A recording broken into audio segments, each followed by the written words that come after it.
beleza? Como é que vocês estão? Nós estamos aqui morrendo de saudade de vocês. E estamos aqui para mais uma programação feita especialmente para vocês. Vamos orar para agradecer a Deus por mais essa oportunidade? Pai, nós te agradecemos, Deus, por mais essa noite dessa quarta-feira, Pai querido.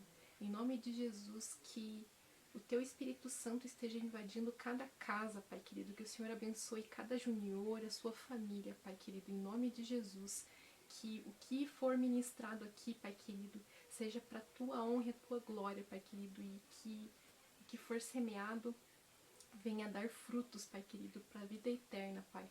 Nós te agradecemos. Eu abençoo cada junior, Pai, em nome de Jesus, com o Teu amor, Deus amado. Derrama o Teu amor sobre cada um, Deus. Em nome de Jesus. Muito obrigada. Amém. Isso aí, galera. Se eu fosse vocês, eu ficava aí até o final, hein? Porque hoje a programação tá meio diferentona, o louvor tá diferente. A gente trouxe o Thiago e o Carlinhos pra fazer um rap, mandar um rap pra vocês. Então, se eu fosse vocês, eu não perdia por nada. Também, hoje é o dia do nosso quadro Quem é Você? E a gente tem um convidado que, olha, eu tenho certeza que vocês vão gostar, vão curtir o testemunho desse nosso convidado. Hein, galera? Quero vocês interagindo mais com a gente, hein? Vocês estão muito quietinhos, então deixa seu comentário aqui embaixo. A gente quer saber se vocês estão curtindo, o que vocês têm achado dessa programação. E fica aí, não sai daí, hein? Bora lá?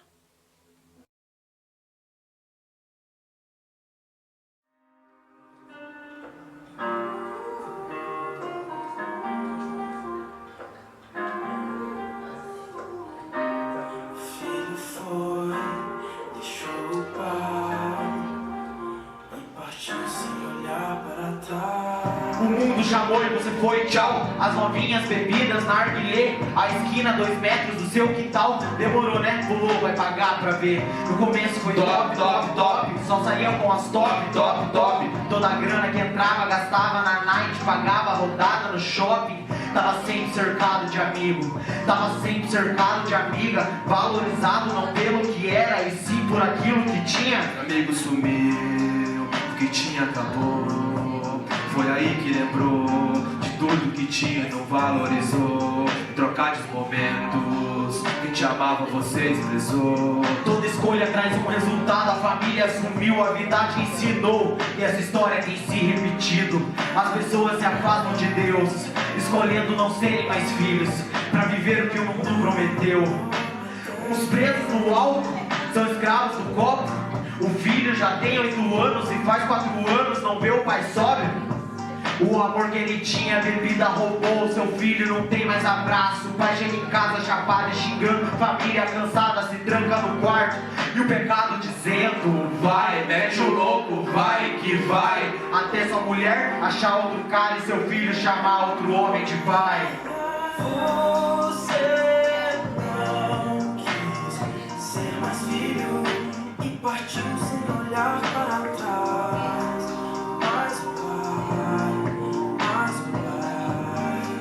Nunca pensou em deixar de ser pai. Você não quis ser mais filho e partiu sem olhar para trás. Mas o pai nunca pensou em deixar de ser pai. Cada passo que dava, mais pra longe do pai você ia, em busca da alegria. De quanto mais longe você tava, menos você sentia, pois teve na presença um dia. Não tem como esquecer, Pois quem já pisou no santo dos santos em outro lugar não sabe viver. a distância não faz mais sentido. Tem saudades do pai? Essa história é pro filho perdido. Quer voltar, então vai. Desde o dia em que você partiu, o pai esperar você voltar. Nessa história é você quem sumiu. O pai não deixou de te amar, teve motivo, mas não desistiu. Ele escolheu te perdoar. Amor igual você nunca viu, até procurou, impossível achar. Perto do pai o que você sentiu, não vai sentir em outro lugar. Fala pra mim o que você decidiu. O pai decidiu te abraçar. Você não quis ser mais filho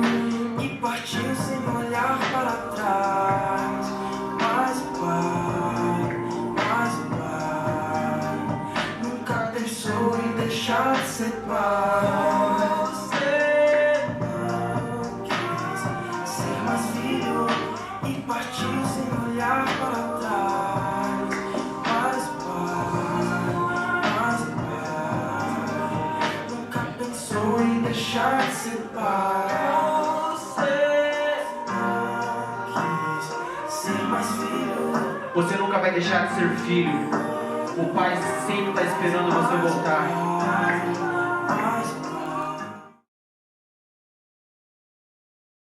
Eu vi Jesus, naquele que olhou pro inimigo e amou. Eu vi Jesus, em quem foi humilhado, mas não humilhou. Eu vi Jesus, naquele que foi agredido e perdoou. Eu vi Jesus, naquele que tomou a cruz e se negou.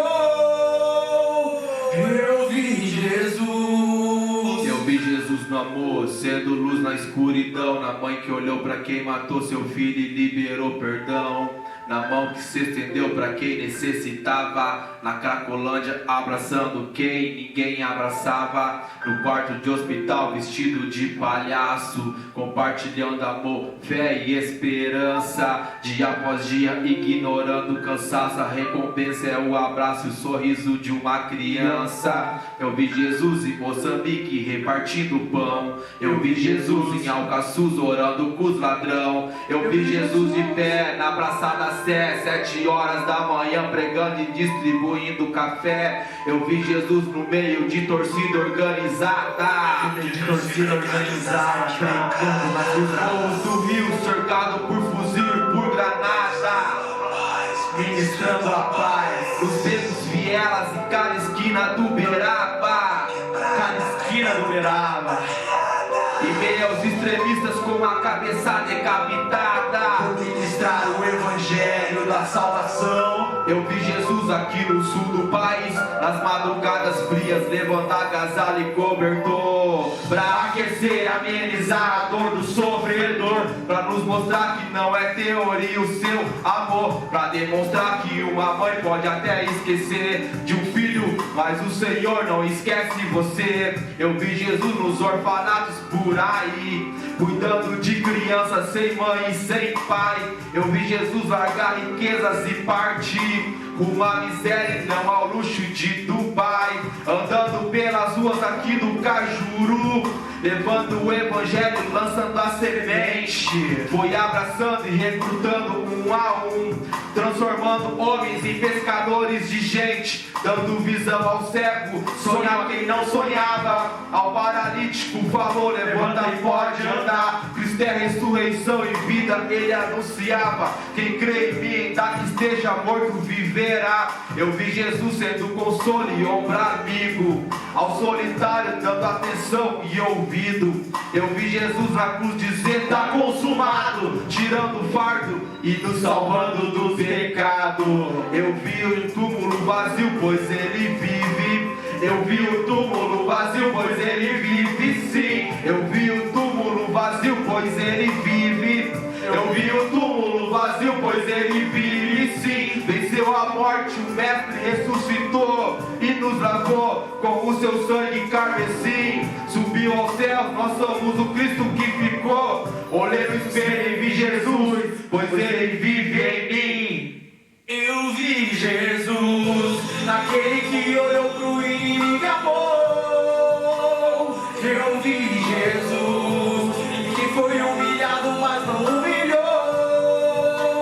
Eu vi Jesus, naquele que olhou pro inimigo e amou.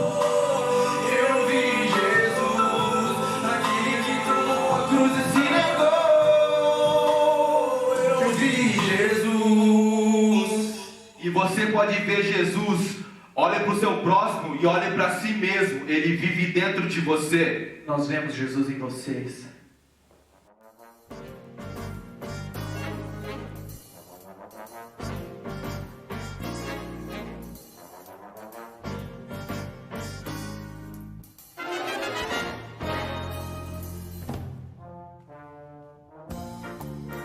Fala galera dos juniores, Tudo bem com vocês? Estamos aqui mais uma vez nessa quarta-feira abençoada com o quadro Quem é Você?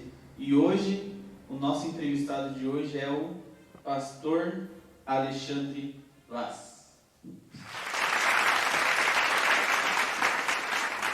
E aí, pastor? E aí? Tudo bom com você? Joia. Tranquilo? Tranquilo. Então vamos lá começar a entrevista aqui, Que medo. que bastante estava esperando. Pois é, você tá famoso, tá bem famoso. Bastante já. Quantos seguidores? Quantos likes? Quantos views já tem esse quadro? Bastante, né? Mais de 100. Aí, ó. Olha Mas aí. sim, pelo menos. Responsa. Então vamos lá. Começa se apresentando, teu nome de RG, quantos anos você tem? Eu sei que não é uma pergunta que deve ser feita, mas quantos anos você tem?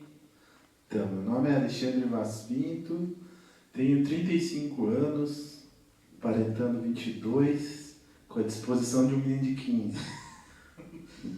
Então, eu quero saber assim sobre a sua família, questão de pai, mãe, irmão, se você tem, quantos, se são muitos, se são poucos. Então, eu tenho um pai, uma mãe e uma irmã. Meu pai é o pastor João Vaz, né? Minha mãe é a pastora Neuza, e eu tenho minha irmã Karen. E me diga como que era o seu relacionamento com eles na época de junior. Graças a Deus eu entendi uma coisa que eu acredito que tem me feito e me fez muito bem, que a Bíblia diz que honra teu pai e tua mãe, né? Para que nossos dias pudessem ser abençoados. E assim, muitas vezes por temor, né? Por temor misturado com amor, eu sempre entendi que eu tinha que honrar e obedecer meus pais. E graças a Deus a gente sempre teve um ótimo relacionamento. E também isso é fruto da sabedoria que meus pais tinham no trato comigo. Eles sempre tiveram muito amor, sempre tiveram muita sabedoria para me ensinar, para me dirigir, né, para me mostrar o caminho correto. E quando eu puxo para minha memória aqui os meus pais, eu sempre lembro de momentos da gente brincando, de brincadeiras que eram da minha faixa etária. Então pensar, né, meu pai adulto, minha mãe adulta, a gente sempre estava brincando e eu tenho muitas memórias de momentos extremamente agradáveis. E com certeza isso é algo que eu nunca quis perder. Então antes de fazer uma coisa errada, eu pensava, valeria a pena ver meu pai e minha mãe chateados, decepcionados comigo, e eu tinha a convicção que não. Então eu sempre busquei preservar isso e graças a Deus isso foi uma memória muito boa. Com a minha irmã também, eu sempre me dei muito bem. A minha irmã era meio mãe, né? Ela é uma mulher mais velha que eu. Então também sempre olhou para mim com cuidado, né? Que a gente não teve as nossas diferenças. Acho que em algum momento sim a gente discutiu, a gente sempre brigou. Mas acima de tudo, o respeito e o amor superaram sempre. E graças a Deus também ainda hoje tenho um relacionamento muito bom com a minha irmã. Então a minha família é muito unida, a minha família gosta de estar junto, a minha família ela entende o valor disso, que é o momento de estar com uma pessoa é muito importante, é valioso, né? E a gente vai entendendo que a gente não sabe o dia de amanhã. Então que a gente tem que viver com alguém que a gente viva hoje. Nem se comentou que, né, você brincava bastante. Conte mais quais eram as brincadeiras que se fazia. Então, com relação ao meu pai, era bola, né? Bola era... Não consegui virar um jogador de futebol, não fiquei famoso por isso, nunca fui bom nisso. Mas essa era a brincadeira. E eu, na época de junior, morava num conjunto que tinha 20 e tantas casas, tinha outras crianças. Então a gente podia desfrutar disso. Mas além disso, a gente brincava de carrinho, tinha vários carrinhos, e então um era um mecânico, o outro era o cara do carro quebrado, e aí minha mãe se envolvia nisso também. A minha mãe construía casas, né, que tinha minha irmã, então a gente fazia barraca para brincar. E gostava de interagir com a minha mãe quando minha mãe estava cozinhando alguma coisa, fazendo um brigadeiro, alguma coisa, então me metia lá para comer uns brigadeiros. Então a gente fazia de tudo junto, desde assistir uma televisão até brincar de carrinho, jogar bola. gente fazia de tudo junto. Enquanto tudo era brincadeira, era show de bola. Mas qual que eram as regras da sua casa que você não gostava? Então, meus pais sempre foram muito severos com aquilo que era importante. E é assim que eu consigo entender. E às vezes a gente não entende a importância de uma regra que vem para nos proteger, né? Então, assim como no trânsito surge um sinal vermelho para você, na verdade, parar e não bater em alguém, tirando a vida de alguém, às vezes perdendo a própria vida, tinha meus sinais vermelhos dentro da minha casa. Que do momento você pensa assim, poxa, isso não é legal.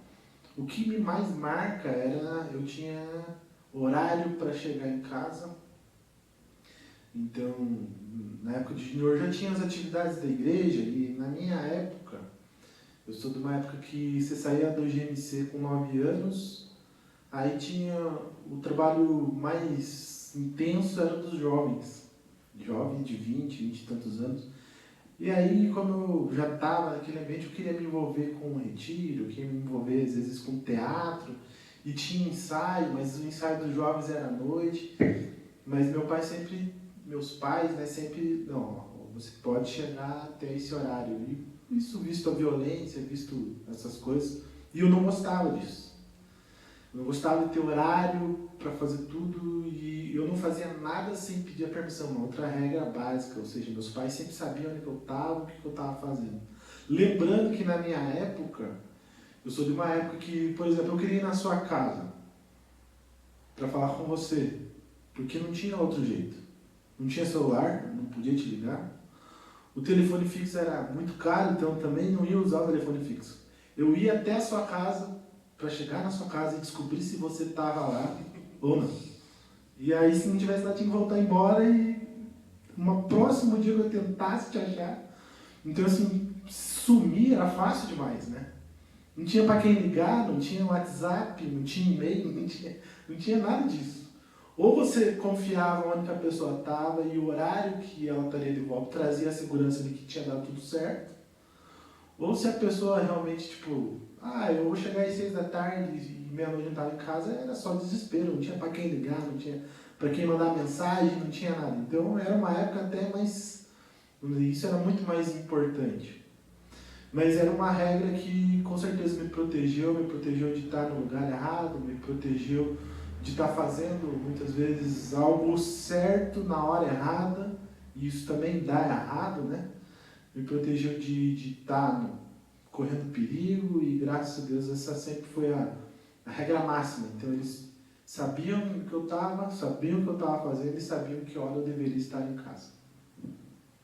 E como que você deu início à sua família? Como você conheceu a Andressa? Então, eu comecei um projeto que nem imaginava que ia ser como está sendo, né? Que é muito legal, é coisa de filme, que você nunca consegue, você sabe assim, um dia eu quero casar, né? Um dia eu quero ter filhos, eu pensava nisso já, claro que não era junior, né? Isso foi muito tempo depois, mas eu comecei a namorar com a Andressa em 2005, que é a minha esposa, fruto de uma coisa bem interessante que foi, a Andressa se tornou minha vizinha, a vizinha dos meus pais, no caso, né? Então ela morava com uma casa no intervalo da minha e começou a congregar aqui na nossa igreja. Mas nessa época eu estava no exército, então eu não ficava muito em casa e também vir na igreja era algo que eu estava fazendo assim, tipo, vinha para a igreja, ia para casa, minha vida estava meio sem rotina. E aí um dia eu estava aqui na igreja e minha mãe, ela combinou com a minha mãe de ir embora para casa de carona e por alguma coisa que aconteceu não deu certo dela ir embora e aí vieram conversar comigo, só que a minha esposa sempre foi muito reservada, então foi nem ela, foi amiga dela, falou, será que você poderia dar uma carona para a Andressa ir embora para cá? Não, posso, só que é a pé. É a carona que eu consigo oferecer. Não tem problema, só preciso de companhia para ir embora. E aí a gente se conheceu. E aí foi engraçado que foi um primeiro encontro bem desconfortável para mim, porque primeiro que eu disse assim, legal, você você mudou agora para ali, para a rua? Dela, já faz um tempão. Tipo, você que não me viu ainda, né? Mas legal, e agora você está congregando? Não, já faz um tempão também, tipo, nunca tinha visto ela, né? E ali começou a nossa história de se conhecer, e daí passou um tempo e os nossos projetos se uniram. Eu já ouvi e acredito muito nisso, que Deus nos une a uma pessoa ao qual vai estar dentro de um propósito que é dele. Então, se Deus tem um propósito na minha vida, Ele vai me unir com alguém que faz parte deste propósito. E foi exatamente isso que aconteceu com a Andressa. O propósito que Deus tinha para a minha vida, ela era uma peça fundamental, ela era uma parte-chave. E hoje, tipo, por mais que a gente começou andando junto por fazer coisas juntos, isso foi aumentando de uma forma que não é só porque a gente faz coisas juntos, mas porque ela acrescenta na vida o que eu preciso para fazer, o que eu faço, tanto no reino de Deus como na minha vida do dia a dia. E os filhos? Temos 2 filhos, né? E são maravilhosos. Acho que ser pai, depois de casar, é a maior mudança que a gente pode ter na nossa vida. E é uma mudança para melhor. O meu filho mais velho tem 4 anos e o mais novo tem 2. São pequenos e estão numa fase muito gostosa. Eu brincava com a minha esposa quando o mais velho, que era o nosso único filho, era bebezinho, ele chorava comigo e dormia. Eu falava, puxa, mas é mesmo. Uma fica sem graça, porque parece como um objeto decorativo, né? A gente não interage tanto.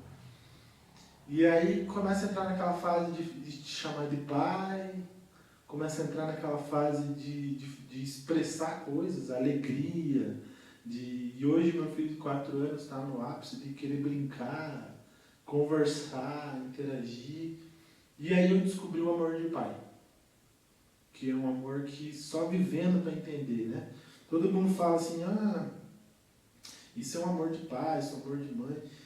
E realmente não é um sentimento que você tem pela esposa, é um outro sentimento, não é um sentimento que você tem pelo pai, pela mãe, por ninguém. É um amor de dar sem querer nada em troca mesmo, né? E quando é criança ainda mais, porque dá muito trabalho, dá muita despesa financeira, mas dá uma alegria simplesmente de saber que aquela criança quer se relacionar com você, e que você pode se relacionar com ela. Isso é uma descoberta maravilhosa. Acho que o primeiro altruísmo genuíno na humanidade é para o filho. Quando você dá sem querer nada em troca. Não que eu não tinha, vamos dizer assim, com a Andressa, né?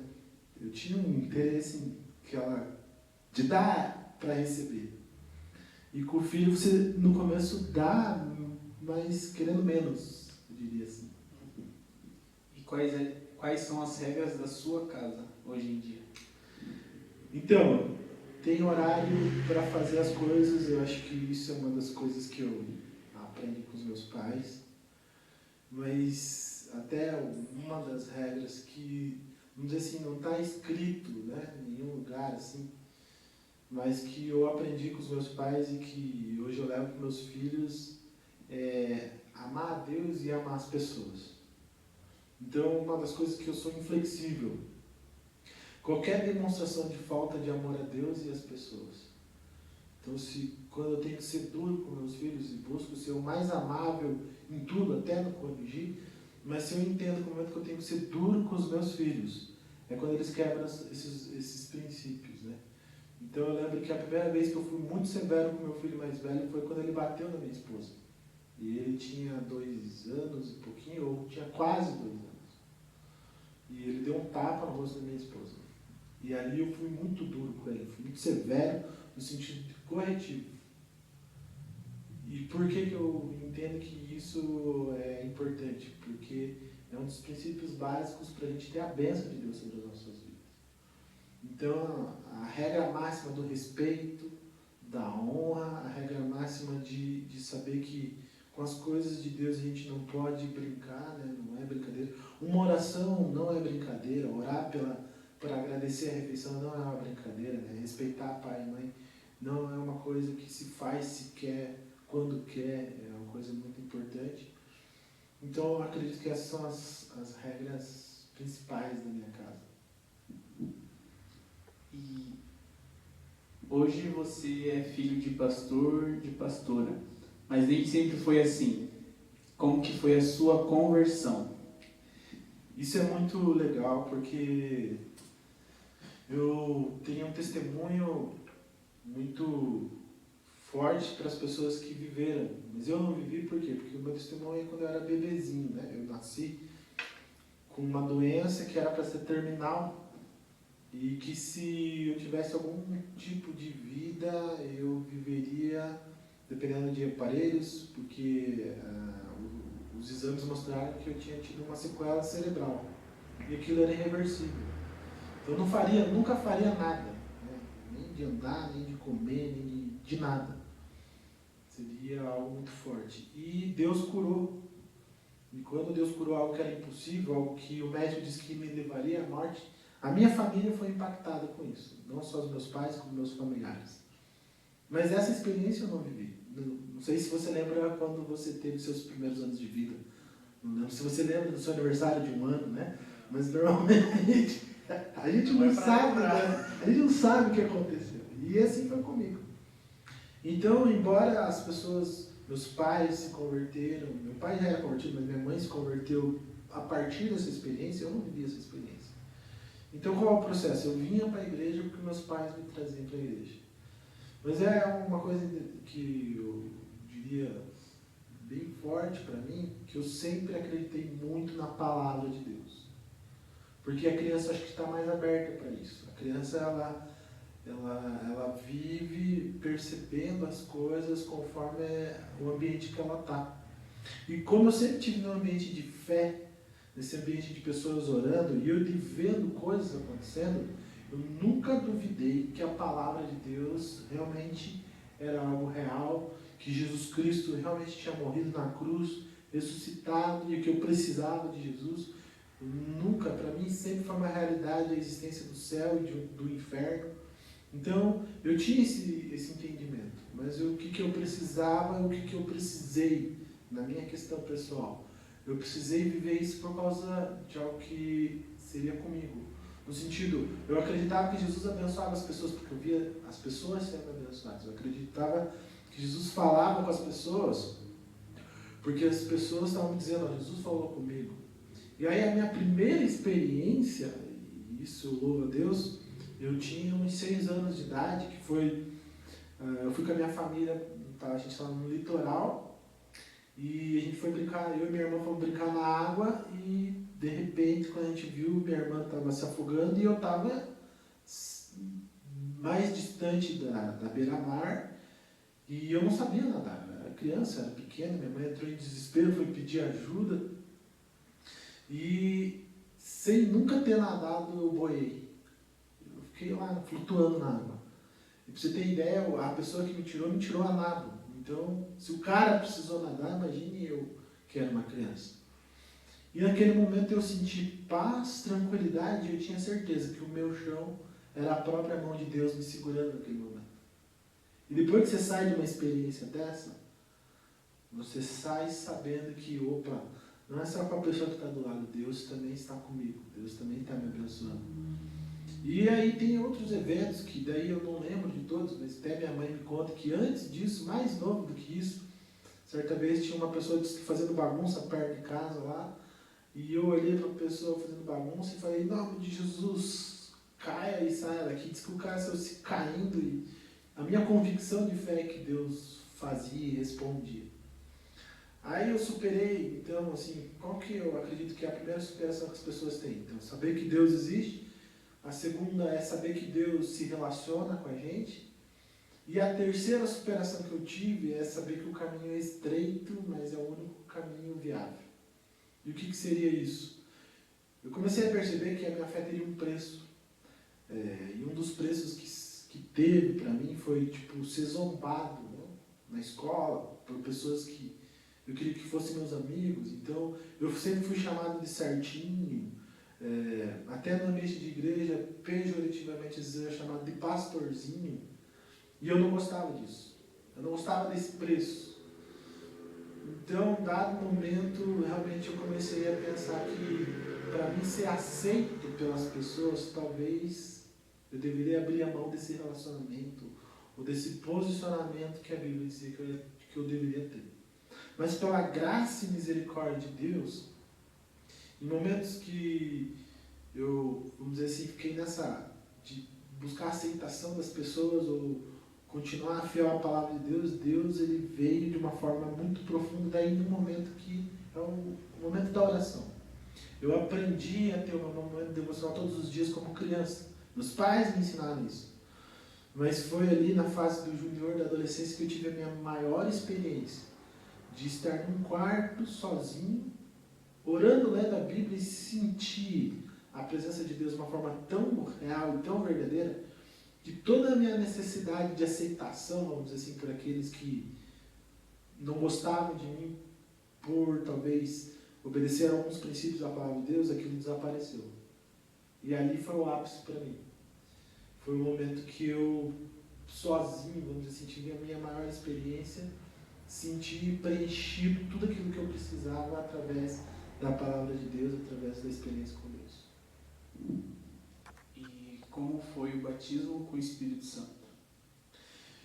A gente tinha culto no GMC, e os cultos no GMC, inclusive, eu era o pregador muitas vezes. E era culto mesmo, a gente tinha a pessoa que fazia a abertura, quem fazia o louvor, tinha a escala de quem pregava, e tinha até a busca pelo Espírito Santo. Não como brincadeira, mas como algo que era possível. É engraçado que eu tenho poucas memórias quando eu era criança, assim, mas uma das memórias que eu tenho até de uma forma extremamente errada, a gente fez, mas numa inocência, porque tinha muito disso no culto de oração, nessa busca pelo Espírito Santo, e de eu ver pessoas sendo cheias do Espírito Santo, pessoas caindo, né, cheios da glória de Deus. Eu lembro que uma vez a gente, como criança, a gente no pátio aqui, antes de começar o culto, a gente ficava brincando, e a brincadeira era, alguém chegava com a mão, receba e o outro caía. Então aquilo era uma coisa que a gente via tanto acontecer que a gente brinca de coisas que a gente quer que aconteça. Por exemplo, a gente brinca que é o super-homem porque a gente seria muito legal ser o super-homem, né? A gente brinca de eu ia falar do Rambo, mas eu acho que ninguém mais brinca disso, né? Mas a gente brinca de ser um super-herói, assim, de ser um policial, de ser uma pessoa maneira. E você vê que a gente brincava como criança de receber o Espírito Santo. De ser a pessoa, talvez, que tivesse o poder de ministrar o Espírito Santo e ser, talvez, o cara que recebeu isso. Então, no GMC, a minha percepção, a minha lembrança, para mim, é muito forte. A gente queria viver o que os adultos viviam na igreja, no culto. A gente queria ter essa realidade. E vou te dizer como aconteceu e que dia aconteceu, eu não consigo te dizer. Eu consigo te dizer que para mim é quase que como se eu sempre, desde criança, tivesse vivido isso. Então, tipo, aquela coisa assim, eu não sei se eu poderia dizer assim, mas é como alguém que por muito tempo talvez teve uma dor e de repente não teve uma dor e daqui a pouco dá o estalo assim, puxa, mas quando isso aconteceu? Né? Se eu te perguntasse, quando foi que você passou a ter barba? Né? Qual foi o dia? Demorou, mas chegou. Talvez você não vai lembrar exatamente o dia, mas de repente isso aconteceu na sua vida, sabe? Então, tipo, para mim é essa a experiência. Eu não sei que dia e que momento, eu sei que foi nessa busca de criança, nesse desejo de criança, isso aconteceu. E você comentou sobre os seus devocionais que você faz todo dia. Como que você faz o seu devocional, assim, se você puder abrir pra gente? Então, até é engraçado que a rotina é uma coisa que muda conforme aquilo que a gente está vivendo, né? E até é engraçado que recentemente, com essa quarentena, tá todo mundo em casa, eu falava pra minha esposa assim, teve uns dias eu falava pra ela, vou pro quarto orar, não sei o quê. 2 segundos depois o Arthur tá lá, né? O que você tá fazendo? Tô orando, filho. O pai já vai lá. Mas ele fica naquela ansiedade de estar junto. Mas eu gosto da minha devocional e como que eu vivo ela. Todos nós temos dilemas. Ou seja, alguma coisa que você está pensando como que é, ou por que é, ou qual a melhor resposta. E eu vivo isso diariamente, e onde que eu me resolvo, vamos dizer, nesse sentido, é nas minhas devocionais. E aí aprendi até, não há muito tempo, a denominar as coisas que eu vivo. Então eu vivo meu momento tenho o meu momento de leitura bíblica. E o que é o momento de leitura bíblica? Você quer ler a Bíblia, né? Tenho o meu momento de meditação bíblica, que às vezes nem é a leitura tipo, do cronograma, mas é um texto que Deus, por alguma coisa, me colocou no coração e eu vou ler. Dentro dessa meditação, eu penso, e aí eu busco um estudo, eu busco alguém que está falando sobre aquele texto em específico. Um estudo muito focado a partir daquele texto. E aí Deus começa a falar comigo. E aí, depois de tudo isso, as minhas orações normalmente estão em torno de agradecer a Deus e depois de falar, Deus, o que o Senhor quer falar comigo? E até abrir aqui nessa oportunidade para dizer que é assim que surgem os esboços das minhas mensagens. Então, as minhas mensagens, na verdade, são minhas devocionais. Então, quando eu prego, na verdade, não vou dizer 100%, não tenho isso anotado, mas acho que 90% eu falo daquilo que Deus me tratou, ou de uma resposta que Deus me deu, um caminho que Deus me conduziu. E faz muito tempo que eu faço isso, tanto é que eu não sei mais, né, no sentido assim, tipo, se alguém me falar assim, não pode ser mensagem do devocional, você pode pregar qualquer coisa, eu não sei o que eu falaria, eu não sei o que eu, né, eu compartilharia. Então a minha devocional está muito ligada àquilo que eu estou vivendo e que eu estou buscando. E o que eu vejo como interessante? Como eu faço há muito tempo a devocional, quando a criança eu fiz isso, quando o junior fiz isso, quando adolescente fiz isso, quando jovem fiz isso, e hoje talvez, né, não posso mais me chamar de um simples jovem, né? Mas ainda como um pai de família fazendo isso, eu acredito que quando a gente entende que a devocional é Deus nos tratando e Deus falando conosco, a gente vai perceber que a gente vai precisar disso todos os dias. Porque todo dia a gente tem um problema ou uma decisão para tomar. Todo dia a gente tem que reagir ao mundo que a gente está vivendo. E da onde vai vir a melhor orientação? Vai vir deste momento devocional. E uma das coisas assim, que os juniores mais perguntam pra gente, muitas vezes é difícil, porque vai de pessoa para pessoa, é como você ouve a voz de Deus. Então, e foi uma das coisas que eu pensei muito também. Quando eu cresci na igreja, eu ouvia as pessoas falando assim, Deus hoje me disse que... E eu ficava pensando, puxa, Deus nunca me disse nada. E aí, se a gente vai para a Bíblia, primeiramente, né? A gente vai ver Deus falando de formas diferentes. E eu acho que a forma mais bizarra que a gente tem é quando um profeta está com seu animalzinho ali de carga e o animal de carga vai falar, ô cara, não tá vendo anjo, né? Eu acharia muito legal acontecer isso comigo. Eu tô com o cachorro passeando e o meu cachorro olhasse e falava, ó, Deus quer te falar um negócio. Mas isso nunca aconteceu. Então eu acho que uma das primeiras coisas é a gente não pode buscar na forma que Deus fala com alguém como se fosse a forma que Ele vai falar com a gente. Talvez a gente fica procurando isso. Então se eu descobrir como Deus fala com fulano, talvez eu descubra nisso como Deus quer falar comigo. E aí a gente vê Deus falando pelos seus profetas, né? No Antigo Testamento era muito... A voz de Deus era a voz de que Deus levantava para falar com o povo, né? Falava, povo, o seguinte, Deus quer isso, Deus quer aquilo. Mas daí você vê Deus falando com o Gideão, e o anjo do Senhor apareceu, e é aceitável que esse anjo do Senhor poderia ser a própria presença de Deus ali, falando com ele. Então eu sempre tive esses meios.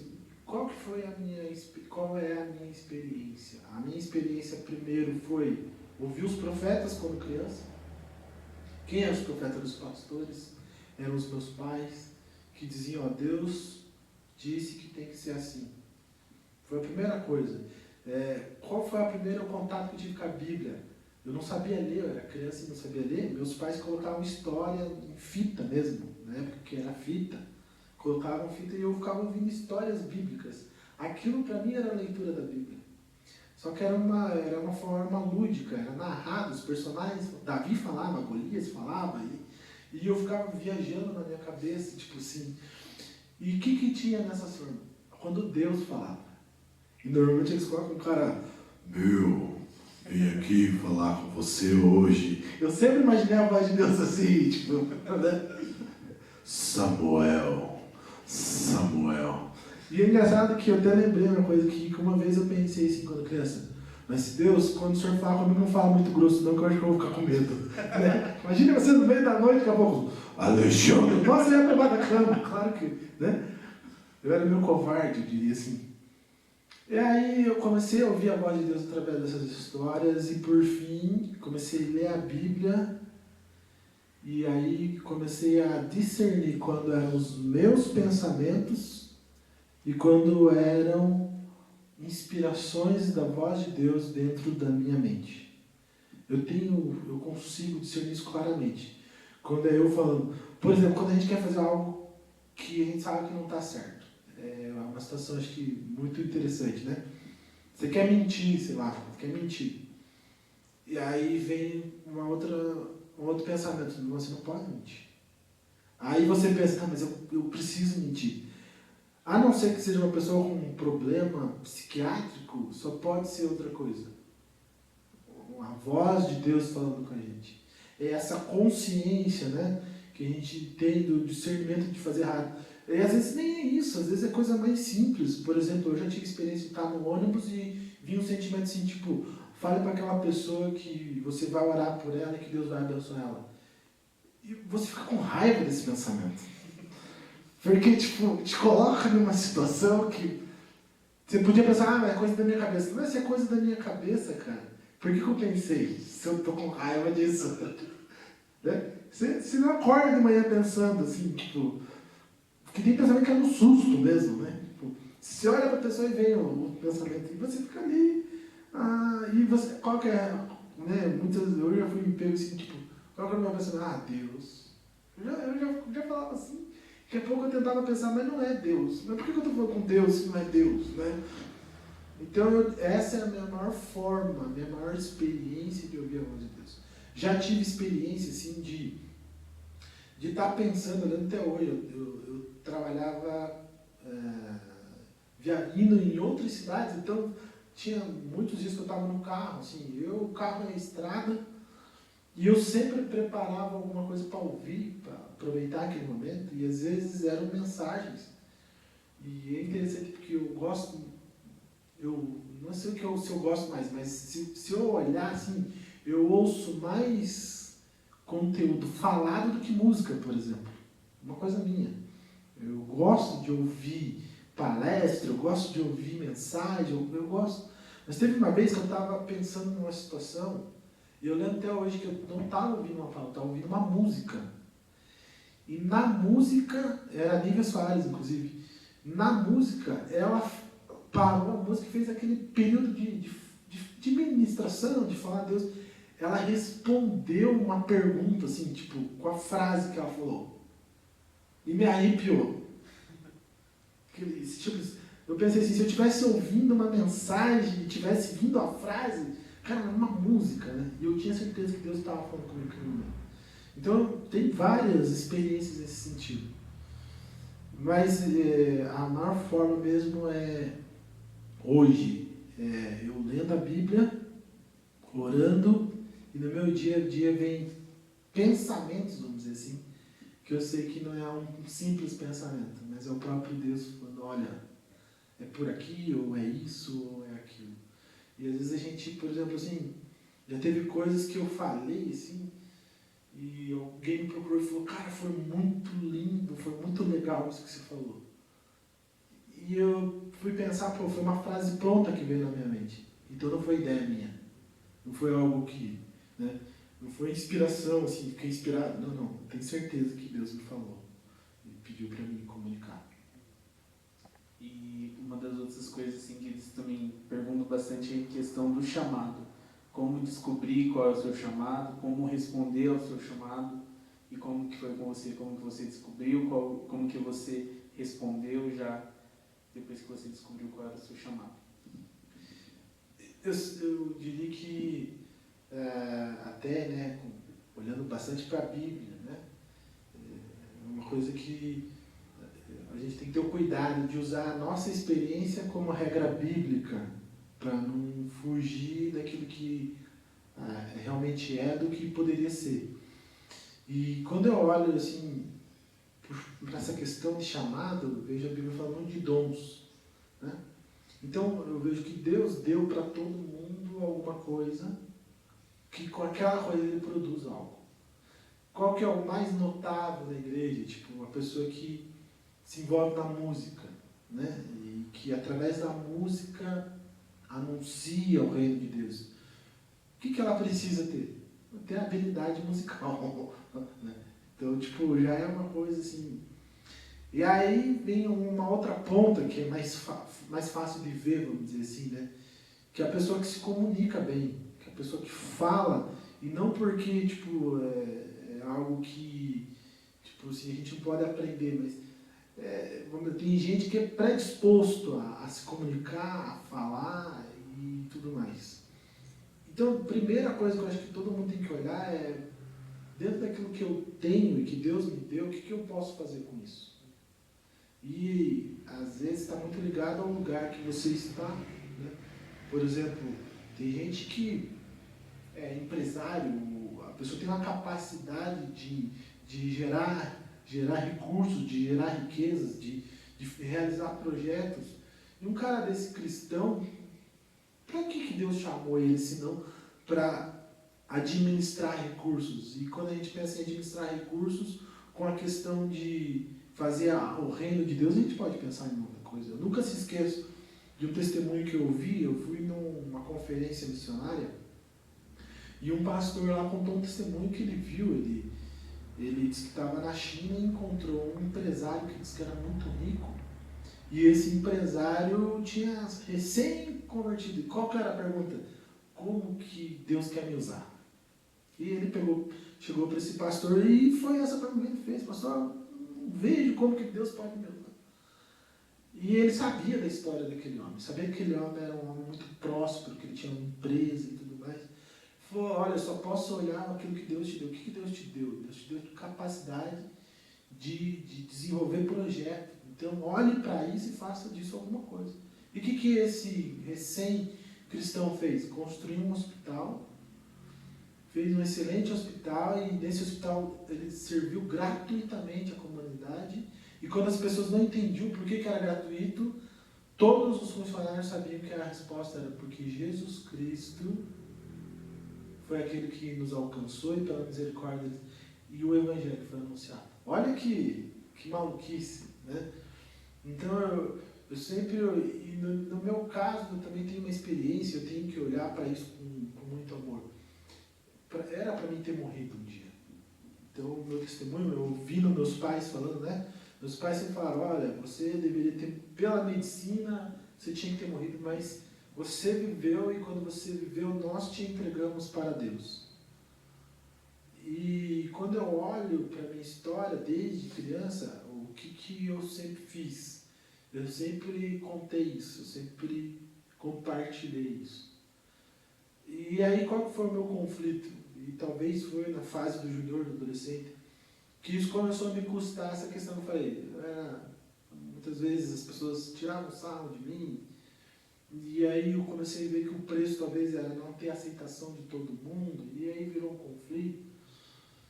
Então, mas olhando para tudo isso, eu podia pensar assim, mas eu não preciso fazer isso. Eu não preciso anunciar o reino de Deus, eu não quero fazer isso.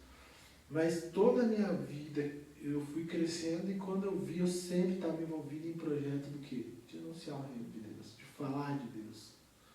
E aí a gente começa a formatar na nossa cabeça, mas eu quero fazer de tal forma. Mas eu posso dizer, sem medo, que Deus, ele vai te levar no lugar que você precisa estar. Então o teu chamado está muito a ver com aonde você está. Então talvez alguém nunca imaginou estar trabalhando com juniores, né? Ajudando, discipulando, ensinando. E talvez agora ele pense, pô, mas não foi eu que fui atrás, não fui eu que... Mas de repente eu estou aqui. Né?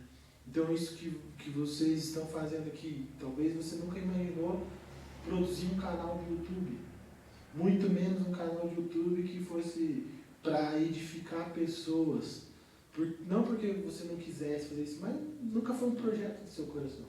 Mas veja que os acontecimentos te levaram para este lugar. E hoje você está sendo chamado para isso.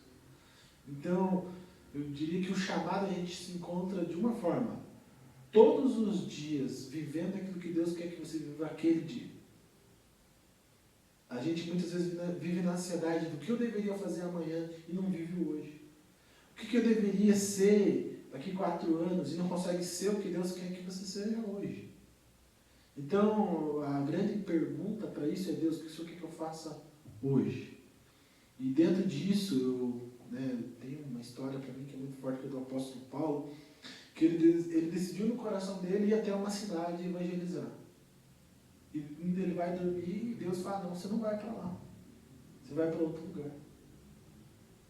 Qual era o erro de Paulo ir para um determinado lugar falar de Cristo? Mas naquele momento se tornou errado. Por quê? Porque Deus falou para ele não fazer isso. Que não era naquele lugar, que havia outro lugar. E aí é outro perigo, de a gente querer escolher o que a gente quer fazer dentro da nossa perspectiva de certo e errado. Eu quero falar de Jesus, mas eu só vou fazer isso se for no canal do YouTube. Só vou fazer isso se for em outra cidade. Só vou fazer isso se for na África. Só vou fazer isso. E aí a gente acaba entrando. Não, se Deus não aparecer para mim, ou se não vier ninguém dizer para mim, na verdade eu não vou fazer nada. E aí o ponto-chave é, o que Deus quer que você faça hoje? Talvez hoje a gente tem que, sem palavras, evangelizar a nossa família. Né? Amar as pessoas que estão próximas de nós. Encerrando esse assunto, eu diria que também o versículo de Jesus, quando ele teve que responder o que a gente devia amar. O texto resumidamente diz, ame seu próximo. A gente foi chamado para anunciar o reino de Deus. E para quem? Para quem está próximo. Então, o nosso chamado hoje é para ser luz para aquele que está perto de nós. A gente já está entrando na reta final. Eu queria que você voltasse lá atrás, na época de júnior. Que conselho você se daria se você pudesse voltar atrás? Eu vou até usar, acho que o conselho que foi mais importante para mim lá atrás, no sentido de acerto, né? De continue fazendo isso, que foi ter, acima de tudo, ouvido os conselhos dos meus pais. Então, muitas vozes aparecem, muitas. E, infelizmente, hoje, muito mais do que eu tinha naquela época. Hoje tem muita gente falando na vida de todo mundo. Muita gente. Através das redes sociais. Isso vai para o lado bom, mas vai para o lado ruim. Então, o desafio do Junior hoje, o maior de todos os desafios, eu acredito sim que seja a quem ele está ouvindo, ou a quem ele deve ouvir. E vou dizer com toda certeza que nem a palavra de Deus, nem os pais vão falar aquilo que os juniores querem ouvir. Não é, com certeza não é. Porque a Bíblia se resume a um caminho que é estreito. A Bíblia se resume a um caminho que é tome a sua cruz e siga-me. A Bíblia se resume a Jesus dizer para os seus discípulos, se odiaram a mim, vão odiar vocês também. Isso não está na moda. O que sempre teve na moda é aquilo que eu falei para você, eu queria ser aceito pelas pessoas. A gente quer like, né? A gente quer curtição, a gente quer seguidores. E a Bíblia não traz isso. Mas mesmo que ela traz o que é mais importante, a vida. Porque no final de tudo vai ser a Bíblia, e vai ser os conselhos da Bíblia e dos nossos pais que vão nos prosperar com o passar dos anos e dos tempos. E que conselho você poderia dar para os juniores de hoje? De uma forma bem objetiva, né? Eu diria que você que é junior, você que está numa fase de descobrir, você está sendo desafiado ao que Adão e Eva foram desafiados. Adão e Eva estavam no paraíso, E hoje a gente sabe que eles tinham tudo o que eles precisavam. A gente sabe que eles tinham tudo que Deus tinha de dar para eles, de melhor Deus tinha dado. Mas surge uma voz dizendo, você não tem o melhor. Você não tem tudo. Deus está te privando de algo que é bom. E tenho certeza que isso é uma das coisas que o mundo está dizendo para você. Você não vai ter tudo se você se restringir a obedecer à palavra de Deus, se você restringir a sua vida a uma vida de igreja, se você se restringir a fazer aquilo que crente faz. E foi a grande mentira que Adão e Eva caíram e sofremos até os dias de hoje. Então, meu grande desafio para você é: ouça a voz de Deus. Por mais que o seu pensamento não consiga entender que as propostas de Deus são as melhores que você poderia ter, desconfie das propostas do mundo. Desconfie daquilo que te dizem que é melhor do que você já tem. Desconfie da vida que diz que você não precisa de Deus. Desconfie da vida que diz que você não precisa honrar pai e mãe. Desconfie da vida que diz que você pode viver tudo o que você quiser. Porque eu vou te dizer, nem esses que afirmam têm certeza daquilo que eles falam. Porque realmente no coração de todo mundo há um vazio, mas esse vazio só pode ser preenchido por Deus. Esse vazio só pode ser preenchido com uma certeza, de que um dia nós morreremos e precisaremos da salvação de Cristo Jesus. A salvação que vai nos levar para o céu para todo sempre. Um dia morreremos, mas só morreremos bem se com Cristo nós estivermos. Então, talvez está na hora hoje de você parar de seguir algumas pessoas. Talvez está na hora hoje de você se desligar de algumas pessoas, de alguns relacionamentos, para você dar mais atenção aos seus pais, à palavra de Deus e aquilo que realmente importa, que é a vida eterna. E chegou a grande esperada pergunta para finalizar. Para você se olhar para você e me responder. Quem é você? Eu sou, hoje, com muita alegria, um filho de Deus. Eu fui alcançado pela graça de Deus. E se tem uma coisa que me resume é que eu sou filho de um Deus que me ama e que cuida de mim. E que com este amor me deu pessoas maravilhosas. Eu sou não só um filho de Deus, como sou o filho do João, da Neuza, eu sou o esposo da Andressa, eu sou os pais do Arthur, e vivo só por causa disso. Tudo que é depois disso é porque eu sou isso. Tudo que me mede é por causa disso, tudo que me satisfaz está nisso. Em eu ser um filho de Deus, em eu ser filho do meu pai, da minha mãe, em eu ser o esposo, em eu ser o pai dos meus filhos. Nada mais importa para mim, isso é a única coisa que importa.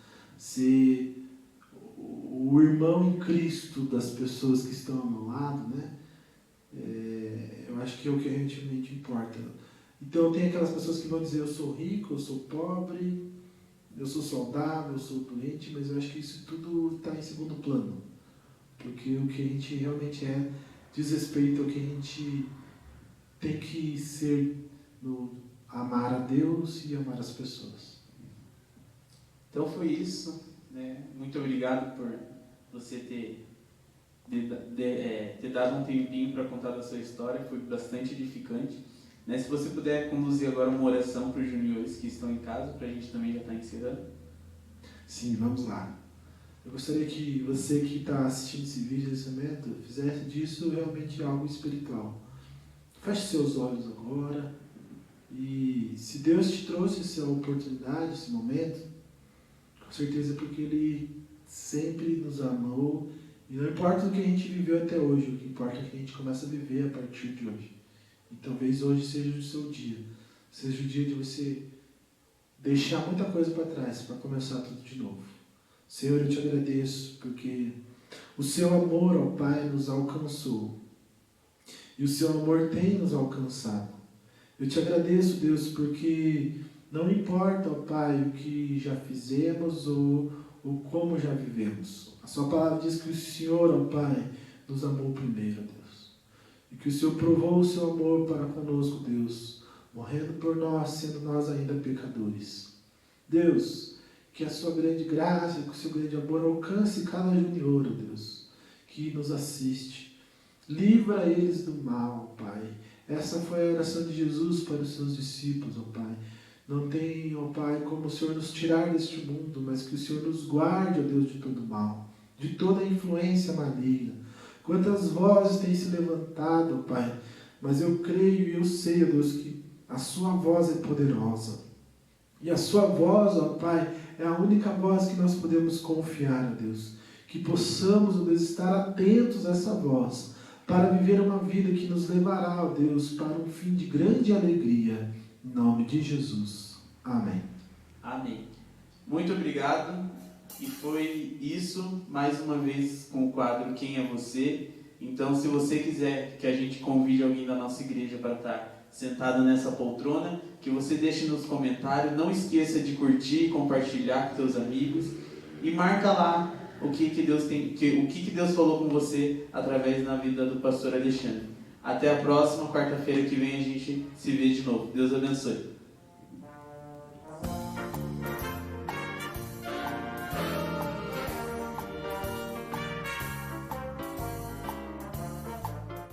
Siga em direção ao alvo.